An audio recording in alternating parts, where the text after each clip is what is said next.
Thank you, Mr. Chairman, and thank you, General and Mr. Secretary, for your lifelong dedication and service to this country. And thank you for your testimony last night in a classified environment. I'll be very brief, Mr. Chairman.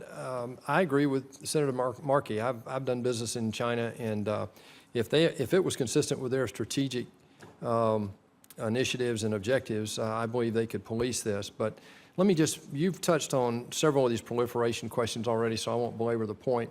But in '97, China pledged to the U.S. that it would not begin new nuclear projects in Iran. 2011, worldwide threat assessment by the Director of National Intelligence listed missile proliferation from Chinese entities as a concern at that point.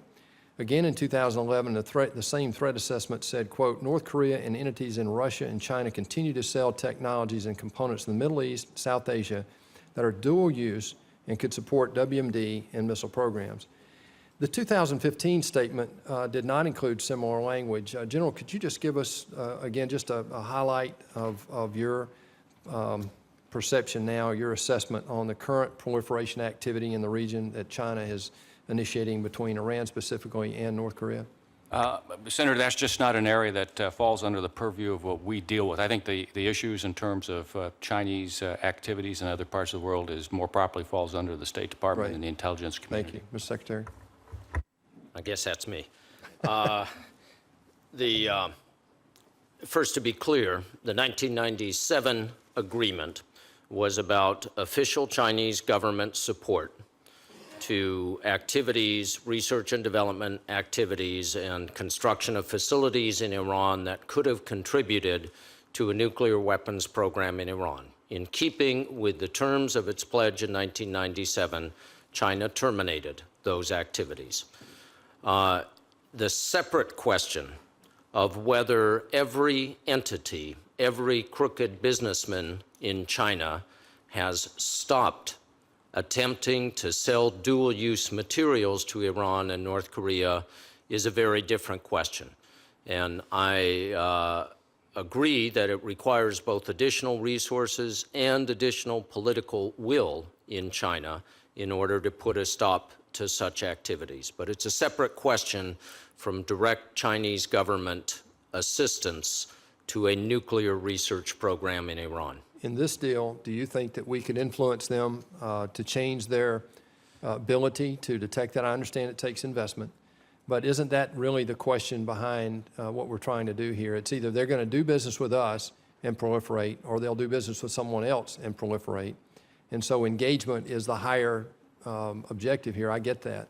But before we get to that point, is it not possible to influence them to actually enhance their detection capabilities?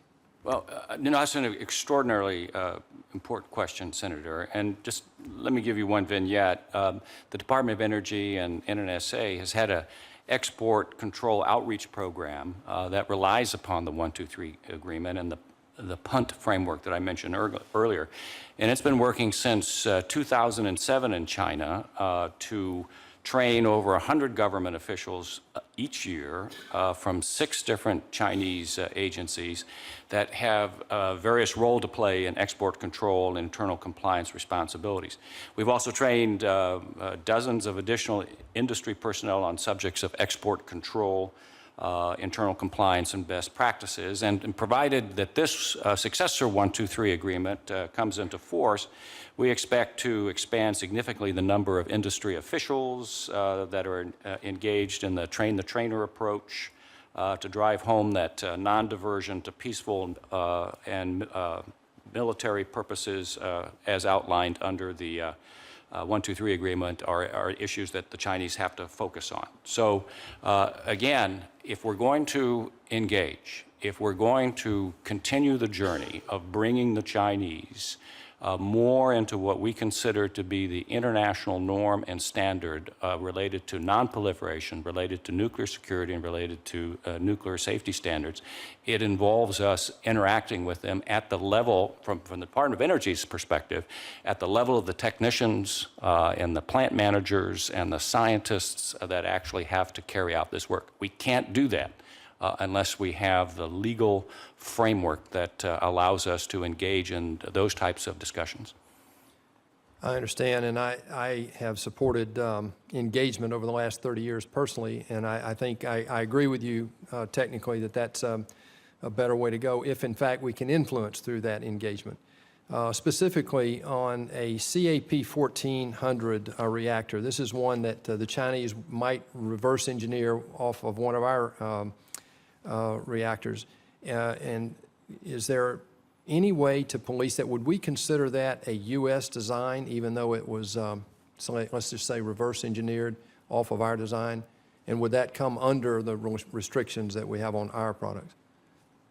Well, without talking about the specifics of that, I mean, it's ultimately up to industry to decide which of its technology, its patents, its trademarks, it's willing to part with in a essentially a commercial business deal. They have to make the business case for what makes the most sense, either in terms of the immediate sale or in terms of what they expect to gather from a sale of spare parts or services down the road.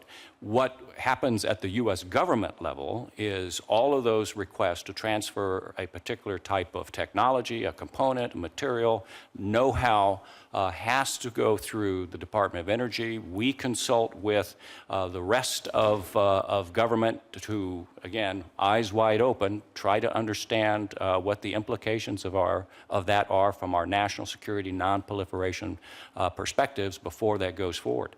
Under this new agreement, any decisions along those lines will be published in the Federal Register, and it will take a waiting period to make sure that we have dotted all the I's and crossed all the T's with respect to technology transfer. And very quickly, on that one point, when we detect violations, what can we do to bring them back into compliance, if anything at all?